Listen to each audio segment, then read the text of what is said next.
Choosing your bridal flowers and decor can be one of the most exciting aspects of planning your wedding.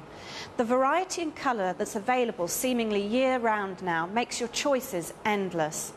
You should have an idea of your colour scheme before you come to see the florist, as it makes a good starting point for discussing the flowers. A good florist will also be able to advise you on the various sorts of flowers you need for your wedding, such as buttonholes, bouquets, table arrangements and ceremony arrangements. They will also be able to show you flowers that are in season at the time of year that you're getting married and will match or complement your wedding colour scheme. A good florist these days is like a mini production team, which means you're not limited to having flowers in terracotta vases. You can have urns, candelabra, silver nightlights and even fabric incorporated into your floral arrangements.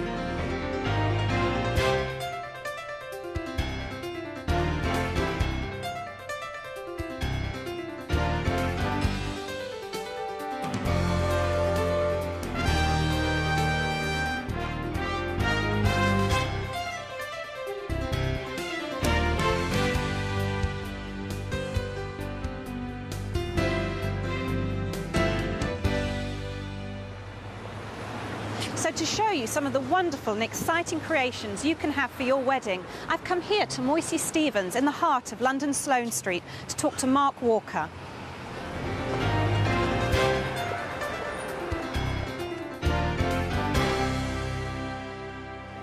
So Mark, where do you start when a bride comes to see you about her wedding flowers? The best place has got to be the dress. That is the most most important thing of any bride's day is the dress. They have been dreaming about that dress for how long? Months. Years. So the best place is the dress, and that can dictate as in shape, style of flowers. It won't necessarily dictate colour, but it will most definitely dictate style and shape. Whether you have a long trailing shower, which is the traditional, or whether you have a nice little tight posy. So traditionally a bridal bouquet is usually cream or ivory. Do you have to stick to that, do you think? No, not necessarily. Rule of thumb, no. Some people like reds and pinks. And of course we mustn't forget the groom in all of this, must we? No, you can't forget the groom. He's just as essential, really, isn't he? But what we really do need to decide first is what the actual groom is wearing, and you can either coordinate that, say, with whatever colour waistcoat or whatever is for the buttonhole. You don't want anything too big and too clown-like and too over the top. So, I mean, It would overwhelm, wouldn't it? Too overwhelming. So if inspiration dries up or the groom isn't particularly bothered about flowers, what would you suggest? I would suggest a single white rose. You can't go wrong with that, can you?